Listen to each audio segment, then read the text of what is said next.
Now I'm going to turn it over to Hannah Reinhardt with the La Jolla Playhouse to lead the Playhouse tour. Thank you, Hannah. Hi, folks. My name is Hannah Reiner, and I'm the LJP Education Outreach Coordinator. And also with us today, we have Bridget Caviola, who is our Interim Director of Education. I'm going to go ahead and start sharing this PowerPoint. I'm going to go ahead and actually turn it over to Bridget. Hi, everybody. Thanks for joining. We also have another amazing La Jolla Playhouse staff member in the room, Deb Hatch, who is here wearing dual hats, I believe, as a UCSD alum and as our prop supervisor. I'm not going to make you do the work, Deb, unless you want to. I'm a member of the Retirement Association. The retirement, yes, thank you. And Hannah is a UCSD alum as well, and so you're in good company. It might help, folks, if you don't mind, if you would put yourself on mute if you're not having a discussion at the moment. That way everybody can kind of hear. So Hannah and I are showing that we're in front of La Jolla Playhouse on our backgrounds, and Deb's background actually is featuring some of our virtual Without Walls performances that we've been working on. And a little later on in the presentation, we're going to be joined by our Director of New Play Development, Gabe Green, and he's going to talk a little bit more about some of the virtual work that we've been doing during the pandemic time. Even though we're standing in front of these virtual backgrounds, we're not on campus. Very, very, very, very few folks are up at the Playhouse on any given day, mostly just doing things like helping make sure things run okay with getting mail and things like that. Some of our production staff has been there over this time period, striking the performance of Fly, which was our musical that unfortunately stopped in March, and then also doing a few other things. But for the most part, we're all off campus working from home like many people right now, and really missing being up on the UCSD campus at La Jolla Playhouse.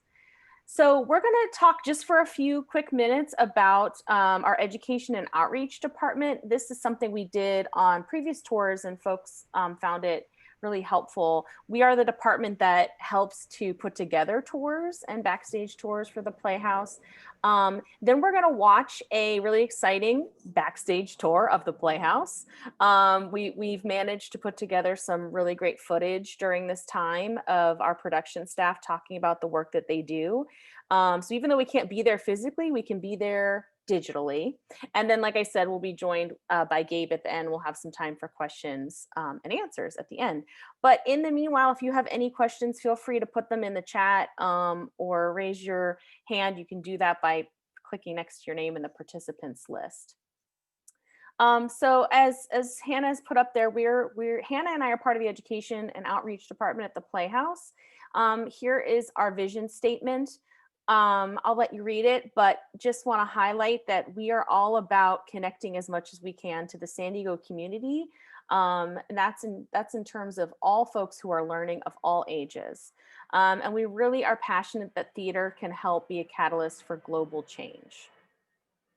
Go ahead and swap that, Hannah. We kind of have 5 big buckets of things that we do in our department. And we're not only present in a lot of San Diego schools working with school-age children, but we're also very integrated into the college community and working with adult learners as well. So we do in-school programming. So this is where we would actually go into the schools and do programming working side by side with classroom teachers. I want to highlight our program Jumpstart Theater. This is in partnership with the San Diego Unified School District, where we provide all the resources for a middle school to be able to do their first musical. So that's pretty exciting. Sorry, my mail just came, which makes my dog bark. It happens every time at this time of day. That's the benefit of working from home. Your dog gets to tell you when the mail comes. So that's our Jumpstart Theater program. That's in partnership with the Educational Theater Association, EDTA. We also do a lot of on-site training and programs. This would be for all ages. So we have all of our summer programming. If you've ever been up to the campus during the summer, you may have seen young folks walking around all wearing different color t-shirts. And those represent all of the different training opportunities that we offer in the summer for students in 3rd through 12th grade, including a conservatory program, which is an audition only program for high school students in 10th through 12th grade. We have our Spotlight On program, which are classes for adults. Innovation Lab, which is our corporate training program. We've been really excited that we've been able to connect, even during the pandemic, to the basement at UCSD. And we've been doing a lot of training with their young entrepreneurs. We're starting up a new training program just now with their Latinx affinity group. So we're going to be using theater strategies to work with those young folks on entrepreneur skills, communication skills, and sort of like building up your own personal confidence in being a community leader. We have our Teen Council, which is a group of 30 high school students from all over San Diego who are influencers in their young communities and help spread the word about the Playhouse, as well as learn about what it's like to work in professional theater. And we also offer a very robust internship program where we love to connect with UCSD students. A couple of other buckets. We help coordinate and facilitate our audience engagement. So if you've ever attended a performance at the Playhouse that has a pre-show conversation or a post-show conversation, that would be our department helping to manage those. We also help manage our access programming, so audio description and ASL interpretation. In terms of working with our productions, we provide student matinees, curriculum guides for our main stage performances, as well as our touring show, the Pop Tour, the Performance Outreach Program, which goes all over San Diego County. This year, it's going to be virtual. So we will be doing a filmed version of our Pop Tour. It's called Pick Me Last by a really amazing Theater for Young Audiences playwright, Idris Goodwin. It's all about what it's like when you're the kid who's picked last on the playground. And kind of like the kid that's picked last doesn't seem to really care, but everybody else around him does. And it's about allyship and standing up for yourself. It's a really beautiful piece of theater. So we're really excited to have that to share around. And then we've pivoted over these last many months and have been putting together a whole bunch of virtual programming to be able to reach our learners of all ages. So on our website right now, we have theater resources, exercises, lesson plans, virtual training for teachers. We wanted to make sure that we were still connecting with what's going on in our education community, even while schools are virtual. And then I think the last thing we were going to show is just the impact numbers there. These are a little lower than normal for last fiscal year. We work on an April to March fiscal year because of the pandemic. And so our Pop Tour was cut short at the end of last year and some of our residencies. But it's exciting to see that we reach over 30,000 individuals all over San Diego County through the work that we do. And almost 26,000 of those are students, individual students. We also like to highlight this number at the bottom. It's a big one, almost 159,000 points of contact. That means that it's not that we saw each of those 30,000 students once, but that we were able to have longer relationships with them through residency programming, workshops, and that their teachers are also getting really great training in theater to be able to use that in the classroom. So I kind of whizzed through that because we have so much to do, but that is an overview of our education department. Questions on that part before we move into the next part of our backstage tour? I always take that as a good sign. I just managed to get all the information out. I'm going to turn it over to Hannah, and she's going to introduce what we're going to be looking at next. Absolutely. Thanks so much, Bridget. I'm going to go ahead and share on the screen right now it's about like think it's like 13-minute video of behind the scenes tour at the Playhouse. We're going to actually enter each of our 3 theater spaces, as well as venture into our costume shop and a little bit of our production scenery shop as well. So I'm going to go ahead and share this and we'll get started. Can I get a thumbs up if everyone can see that? It looks like a black screen right now. Perfect. I did share the sound audios, but if there's any problems with audio, just let me know via chat and I can do what I can to troubleshoot that. Here we go. Hi there, and welcome to La Jolla Playhouse. La Jolla Playhouse is a Tony Award-winning regional theater located in beautiful La Jolla, California, on UC San Diego's campus and on ancestral Kumeyaay Nation land. La Jolla Playhouse's mission is to advance theater as an art form and as a vital social, moral, and political platform by providing unfettered creative opportunities for the leading artists of today and tomorrow.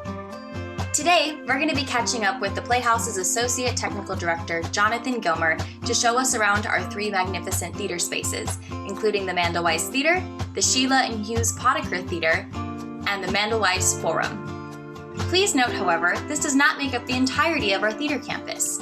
We also have a 2-story building dedicated to the administrative staff of the Playhouse, 3 beautiful rehearsal rooms, James's Place, a restaurant dedicated to the patrons who attend our shows here at the Playhouse, as well as a state-of-the-art scenery, props, and costume shop, helping us bring the new and the next in American theater to our stages.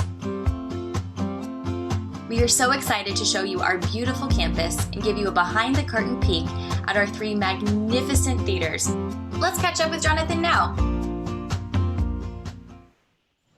Hi, I'm Jonathan Gilmer, and I'm the Associate Technical Director here at the La Jolla Playhouse. I work in an office of technical directors, and what we do is we take the design. So every show has a design team. Every element of the show is designed, from scenery to lighting, sound, costumes, and we figure out how to achieve and accomplish what they've designed. Specifically in scenery, so if someone wants to build a house, we engineer it, we build it here in our shops, and then we install it into one of our theaters and figure out what the basic structure is, and then any fun special effects that might be built in.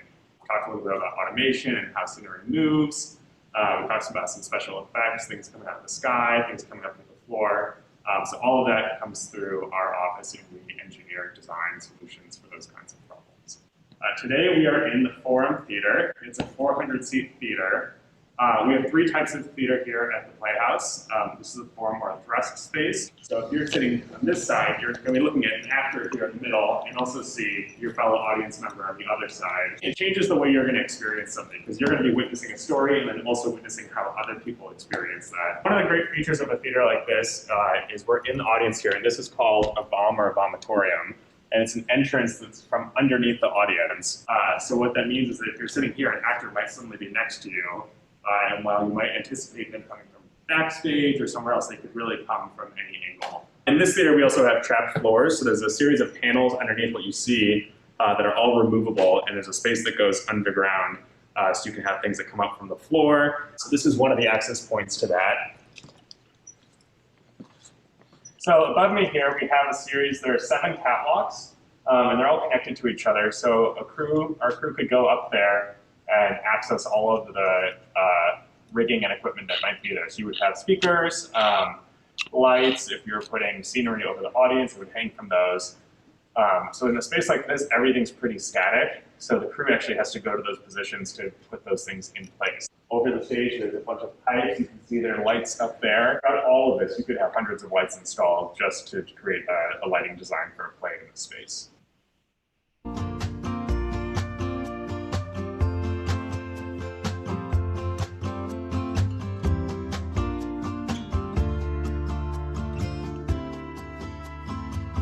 Now in the Weiss Theater. This is a 500-seat proscenium theater. So this is probably the most traditional of our spaces, where you have the stage and the audience is separate, framed by the proscenium. As you can see at the front of the stage, there's an opening, and that's down to the trap room. That's where you'd have an orchestra. So for a musical setup, you'd have your musicians down there, actors on stage, and exits come primarily from left and right from the wings. So right now we're in the trap room of the Weiss. What that means is we're directly under the stage. And this space can be used for lots of things. Its current configuration, this is normally a big empty room. You can see there's walls all around me. And its configuration now, it has an orchestra pit for a full band. On top of that, it has 2 rooms just for percussionists that are isolated so that they can have their own sound. So if we look in here, this is where the drummer would be for our musical. And all this padding on the walls is to isolate this room so that he's only hearing himself and the musicians who are just on the other side of that wall aren't hearing him as loudly, so they can all play in tune. We have our big orchestra pit in here. I believe it was set up for 8 musicians plus 2 percussionists. So they would all be here. And then up on this platform, you have your conductor. So the fly rail in this theater is located above the stage up on the 2nd floor. What that means is if I'm operating it, I can be here on the rope and have line of sight to the stage so I can see everything that I'm moving in and out to make sure it's out of the way of actors, that it's not going to hit other scenery. Keep an eye on all your controls.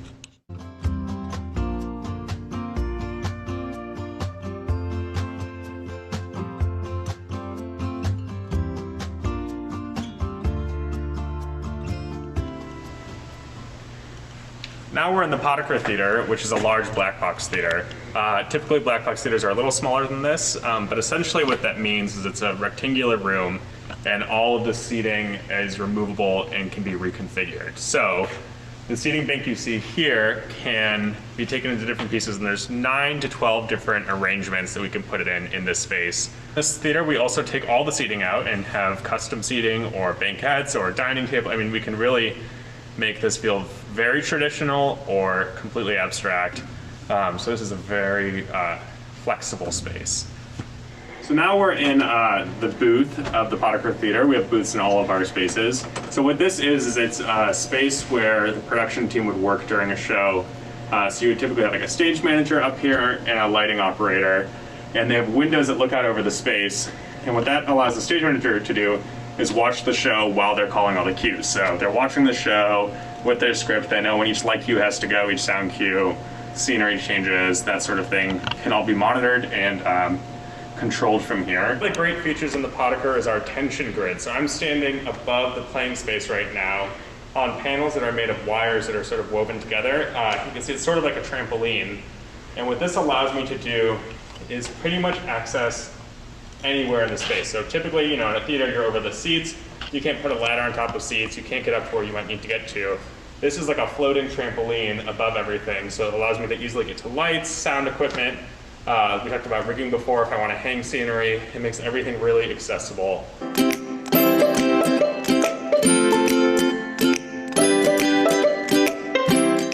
I'm Desiree, and my job here is local costume design assistant and sort of assistant shop manager.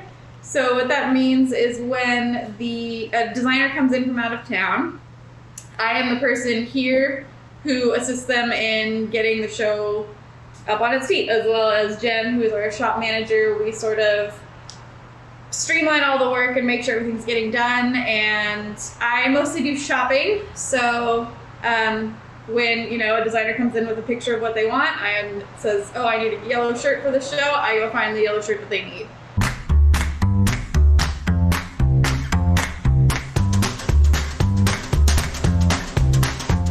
In the costume shop, part of what we do is we have a collection of all odds and ends of different costume pieces from old shows, things that are purchased between ourselves and UCSD that we get to use to pull from. So for, say, Fly, for example, for the Lost Boys and things, we were pulling little bits and pieces that we had. And we have, all sorts of sewing stuff that we keep in stock so we can work as we go. We buy things specifically, obviously, for shows as needed, but we always have a stock of stuff with which to work. And as we're working, we pull shows and put them on racks. This one's very messy right now because it's getting cleaned up. But this is sort of how we keep things as we're working organized so that we can go, okay, oh, I need that jacket. Oh, it's on that rack. Oh, pull it, grab it. Good. And that's how we organize the actors as well in the dressing room and in fittings. Besides this wall here, we call this our wall of boxes that has mostly accessories and some things like t-shirts and smaller pieces of clothing. We have 3 big rooms full of costumes of all sorts, pants, shirts, dresses, gowns, suits, shoes, any and all kind of thing you might think you would wear from pretty much every period. So in this storage space, which is under the costume shop, we have shoes, both men and women's, not including sneakers. We have men's tailored pants, men's suits. We have women's dresses of all periods. We have our ethnic wear and different cultural costumes. We have women's suits. We have women's blouses and skirts. We have ties. We have belts. And this is one of our spaces. And this is the one we probably use the most often because men's pants and suits and dresses always end up in a show. So during fittings, we're always running back and forth between this little room and our fitting room. So this is another one of our storage spaces. This has men's period wear, clerical wear. It has tuxedos. It has some of our women's hats. We also have a wall of hats right here. It has our men's vests. And this is another sort of dumping ground of places we can store stuff, mostly used by the UC students. This is sort of their staging ground. And then this is also where we keep our forms that will be coming up on the right, which is what we use to stand in as bodies while we build things without the actors here. This is our crafts room where anything like hats and jewelry and shoes get taken care of. This is sort of where we keep the more dangerous chemicals and paints and anything that might make a mess on clothes we want to keep clean goes in here. As well as dyeing, like our big dye vat over here is where we dye clothes. So sinks, and we have a deck outside where spray paint or anything else flammable gets used. So yeah, this is sort of the dirty space. These are our dressing rooms. We have 2 of them here in the Weiss, and most of our theaters have 2. We don't have what we call a star dressing room, which means that everybody ends up in the same dressing room. They're separated by gender. But no matter what part you're playing, you end up in the same dressing room, so it's a nice big communal space. This is where we keep the costumes during the run, and every actor has their own little station where they keep their personal effects and their makeup and things, and this is where they get ready before the show. And where we know we can come find the costumes during the run of the show, and where wardrobe does their work.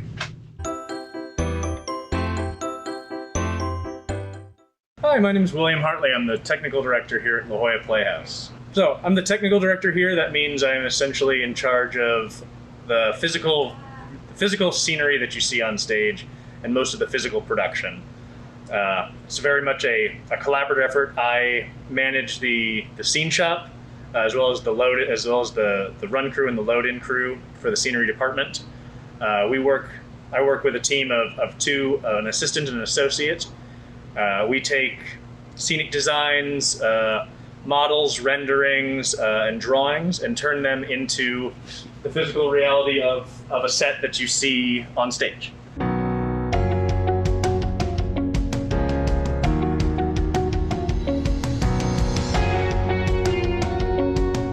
So this is our scene shop. It's actually a fairly small shop for the size of productions we do. As you can see, there are a few wagons from our production of Fly that is currently being struck, one of the large bamboo wagons in our disassembled pirate ship. All of the things that you see here were built right here in this shop before they went on stage. So everything that was here was built in here in pieces. Behind me you can see we have some woodworking tools. We got a table saw here. It's a saw stop table saw.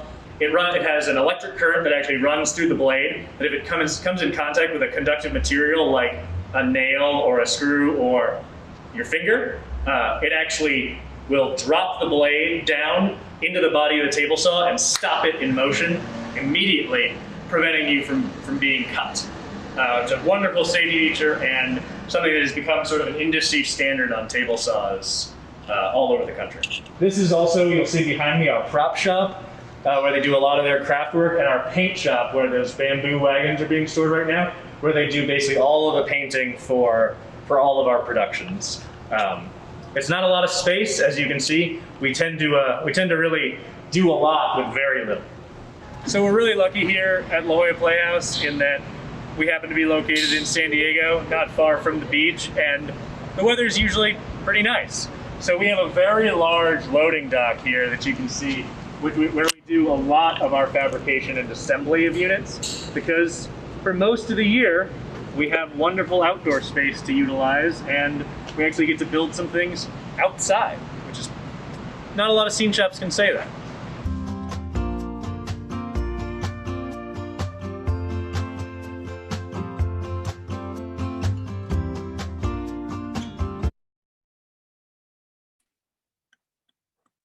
Thank you, Hannah. That was awesome. Thank you.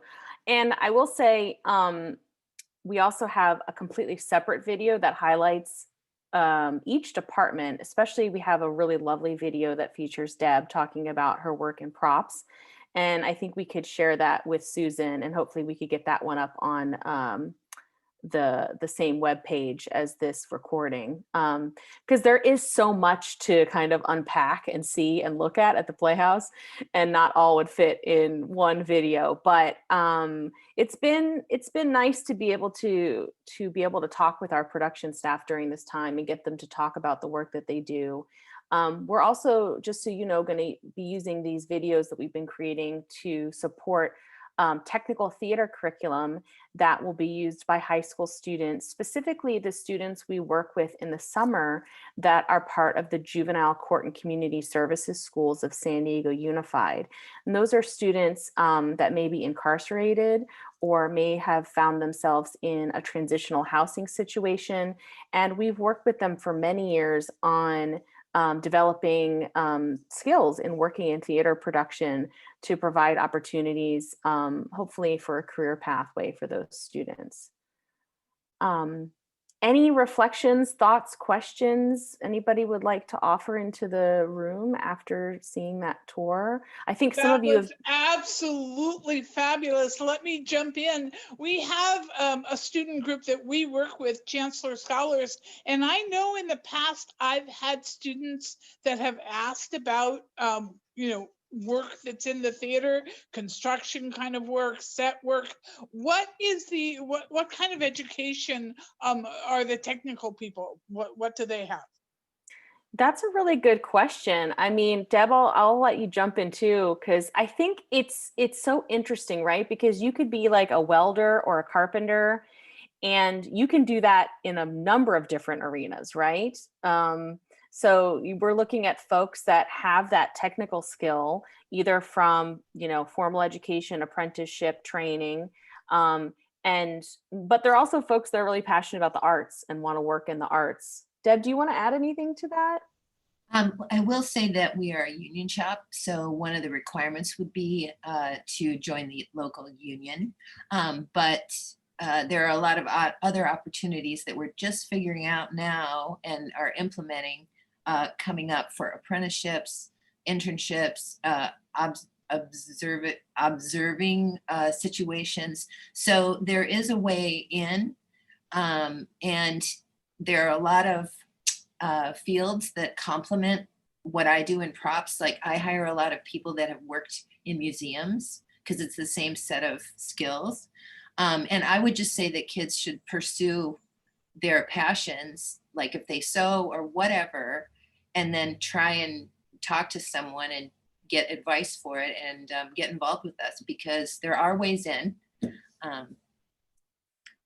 And not that I want to monopolize, but I'm going to go ahead and ask one more question before I open it up to everyone else. And that is, of course, with the exciting news of vaccines coming down the pike in the next 3 to 6 months, what is planning looking like for the next season of the La Jolla Playhouse and actually getting people into seats? Well, I'm gonna pause on that question for just a moment. I'm gonna in a moment when I introduce Gabe, we're gonna talk a little bit about the work that we've been doing, and he can share what he can share about what we know about returning to the theater. So, Susan, if you don't mind, I'll hold off on that one for just a moment. Okay, great. Are there any other members that have questions? We're a smaller group, so go ahead and just ask it. Or feel free to wait till the end and I can introduce Gabe and we can kind of move into the next part too. Okay, go ahead. Thank you. Yeah, thanks, Susan. So as I mentioned earlier, we have our Director of New Play Development, Gabe Green, here today. Hi, Gabe. Thanks for joining us.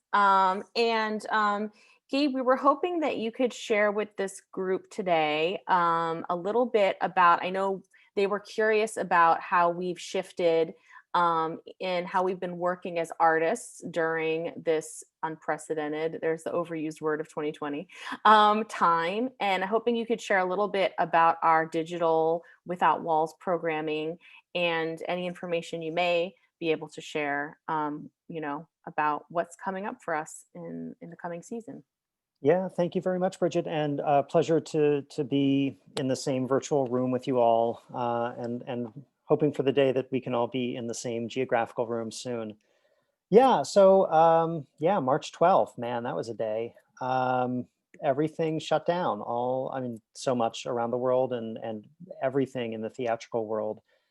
And shocked as we were, and we immediately started working from home. And the striking thing about our artistic meetings, our Zoom artistic meetings, those early first week or two, was how quickly Christopher Ashley, our artistic director, was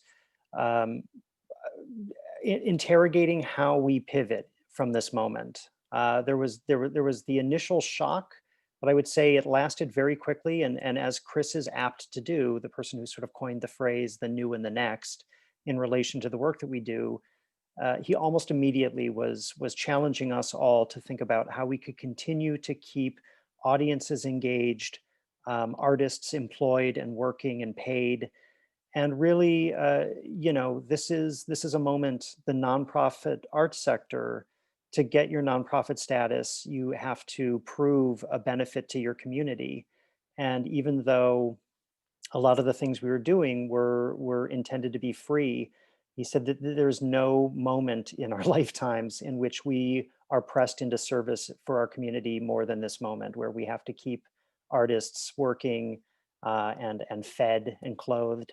And respond to this moment with our audiences. So the thing that seemed to make the most sense is how do we build upon our Without Walls program? And Without Walls, for those of you who don't know, is our site-based and immersive stream of programming. Theatrical happenings that take place outside of the traditional theatrical venues. And we've done more than a dozen standalone productions at locations all over the city. We've done 4 biennial festivals at various locations that bring together dozens of works from local, national, international artists. And so the idea was, well, those artists are really fantastic and adept at creating work to respond to a very particular space. And what does that look like if the particular space that we are asking them to inhabit is our audience's homes? So we hit upon the idea of the digital Without Walls nomenclature, which is a little ironic given that the Without Walls shows were meant to be enjoyed by audiences inside the same 4 walls that they had been for months. But we thought it captured the spirit of that same spark of redefining theatrical events that redefine what the relationship between audience and performer is. When you're out of a theater, when you're in a neighborhood or in a specific location, it's an unusual thing. You're forced to reassess and redefine what is part of that experience and what is part of the environment.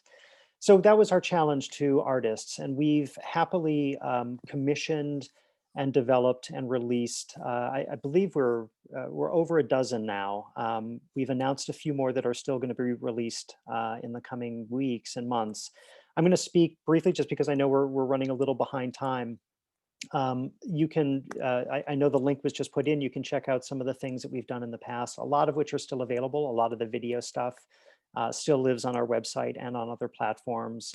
This wonderful series of audio plays called Walks of Life by a local company called Blind Spot Collective lives on in Spotify and Apple and our website and wherever you get your podcasts. But there are a few shows. The wonderful thing is a lot of the times when we commission shows, when we program shows, we're not quite opera. We're not programming 2 or 3 or 4 or 5 years out. But with musicals and with plays, there's a big runway. There's a lot of development that goes into it. There's a lot of just a lot of moving parts that a lot of the times, musicals, plays might take anywhere between 1 and 3 years from when they're written to when they might premiere. Musicals can be upwards of a decade from that initial spark of inspiration to when it actually premieres. This is this is an abbreviated time scale by a factor of 10. We're reaching out to artists and saying, give us your ideas. And when they do, we're like, great, how quickly can you do it? We're aiming to get this up in 2-3 months.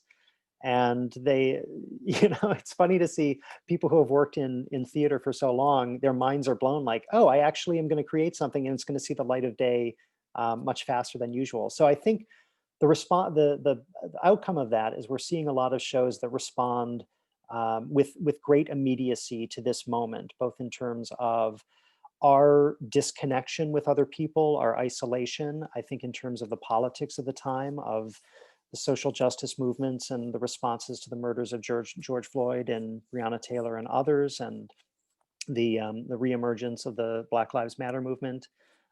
So it's really wonderful. What we're seeing is made for now and able to be shared now. So very quickly, just a few things. One piece just went live. It's called You Are Here, a Homebound Travelogue. And it's by a wonderful artist named Marika Splint, who is a veteran of a previous WOW festival. If you attended our 2017 Without Walls festival, she did a piece called Among Us that was a walking tour, sort of listening to an audio track as you walked from the Horton Plaza towards the bay. And so You Are Here, this is a really beautiful meditative piece about being stuck at home and being drawn. She, like I will confess, this is a piece that I feel was very much a gift to me personally. I am the type of person who spends a lot of time on Google Maps and Google Earth because I have a very deep personal connection to memories from geography, from places that I lived, from places that family members and friends lived, from routes that I've walked or driven a lot. And that's her starting point. She really examines the tie between our histories, our identities, and our geographies. And particularly with Google Maps, unintentionally becomes a wonderful metaphor for this because they send cars along every few years to overwrite the pictures that they took years earlier. So what you're seeing is a map. It's history because those photos could have been taken anywhere from a day to a couple of years ago, but it's also overwritten in much the same way that our memories and our identities are. And so this idea of temporality, of who we are being ephemeral, and the way that we map our worlds is very much ephemeral as well. And it grows into a much broader, deeper idea of how we can exist at home at these moments, but still be free to explore the wider world. So it's a pay what you wish, I believe is what we're calling it, available on our website. It's a really beautiful piece. There are a couple others coming out later this month. We have, if you look at Deb Hatch's background, it's Spittin' Truth to Power While Light Leaping for the People. This is a fantastic creation by two local area artists, Elise Smith Cooper and Shammy D. It's a video piece that's structured into 3 parts that replicates the structure of a church service. So there's a sermon, there's communion, there's fellowship, all with spoken word poetry by the local poet and artist and activist Elise Smith Cooper, with beats and music by a renowned composer and DJ, Shammy D. And the spark of this, Elise is a member of our Playhouse Leadership Council, about which I don't have time to say too much, aside from it's a really wonderful group of volunteers and ambassadors who represent many communities around San Diego and are our ambassadors, both in like telling us how better to reach their communities and also contributing so much knowledge and help to us. So Elise at one of these meetings was lamenting the fact that generations don't seem to talk to each other. Older generations and younger generations lack a compelling way to communicate, and which was particularly tragic because so much of what we're dealing with in our country is depressingly cyclical.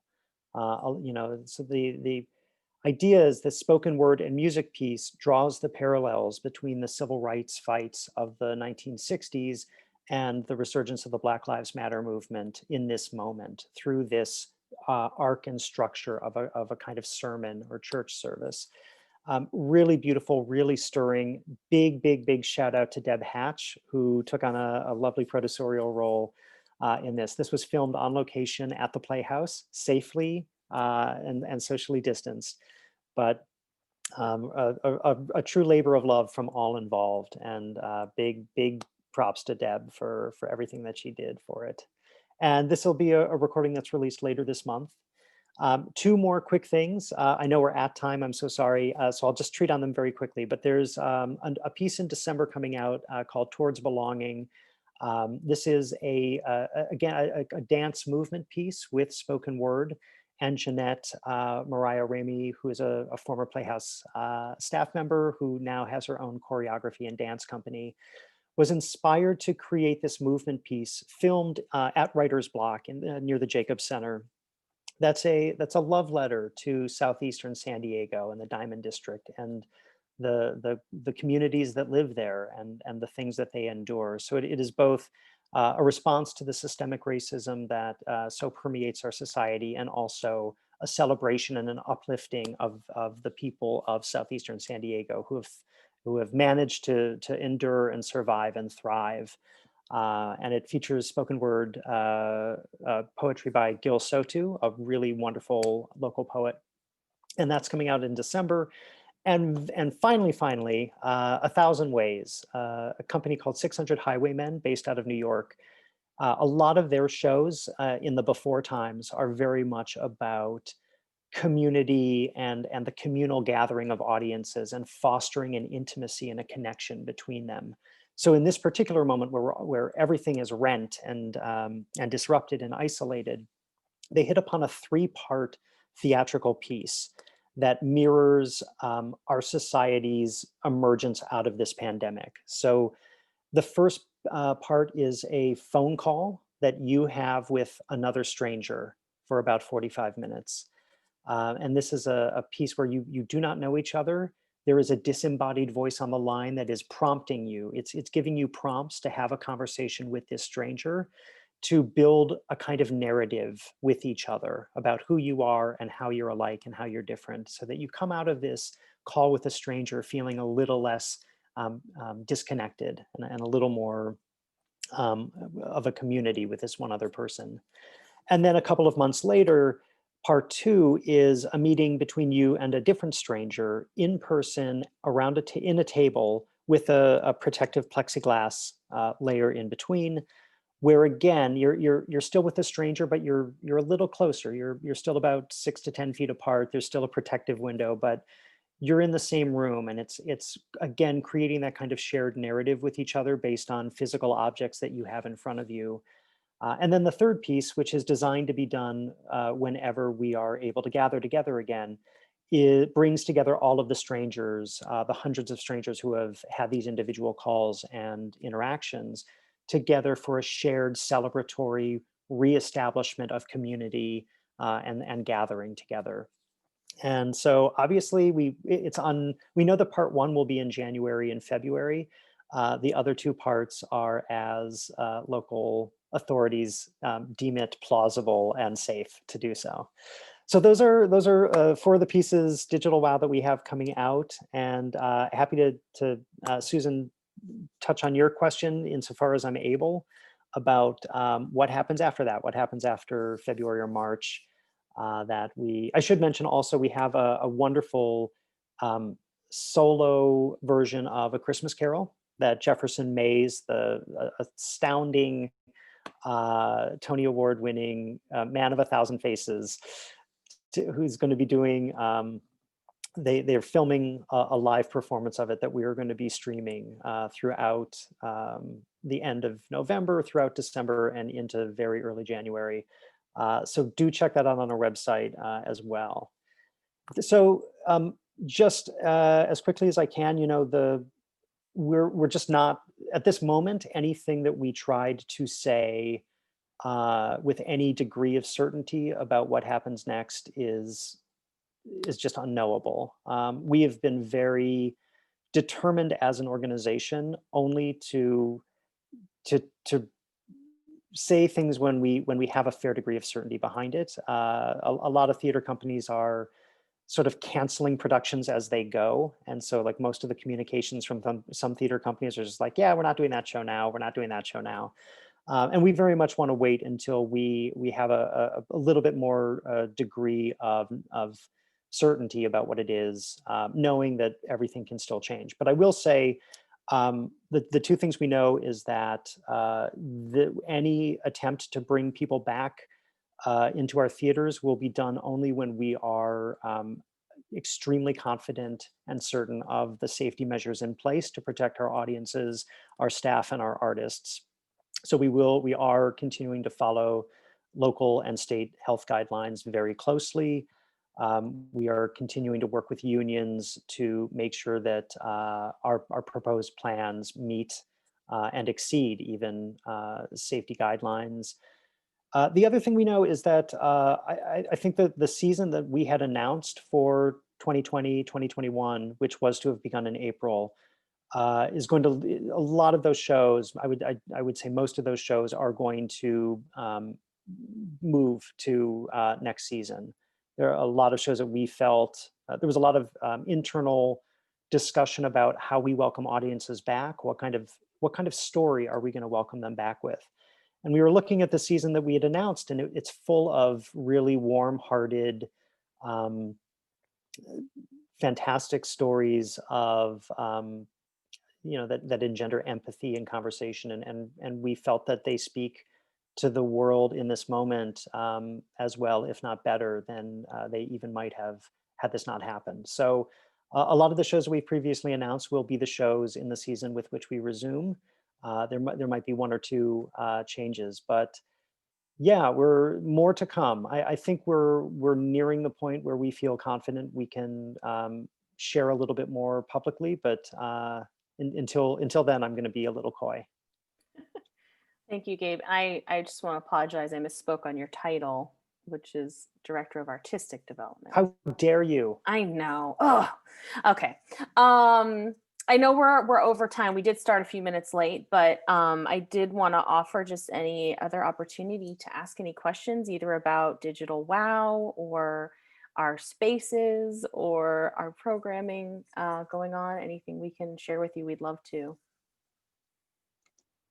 I just want to thank you and your entire team. This was absolutely fabulous, and we're so excited for what's coming with all of you. So, and we'll be sure to log on and take a look at some of the things that you are offering presently. But thank you so much. Congratulations for putting such a wonderful tour together, and we will be happy to share it very widely on our YouTube channel. Wonderful. All right. Thank you so much for having us. Thank you. We hope to see everybody in person soon again. Thanks so much. All right. Thank you. Bye-bye. Bye.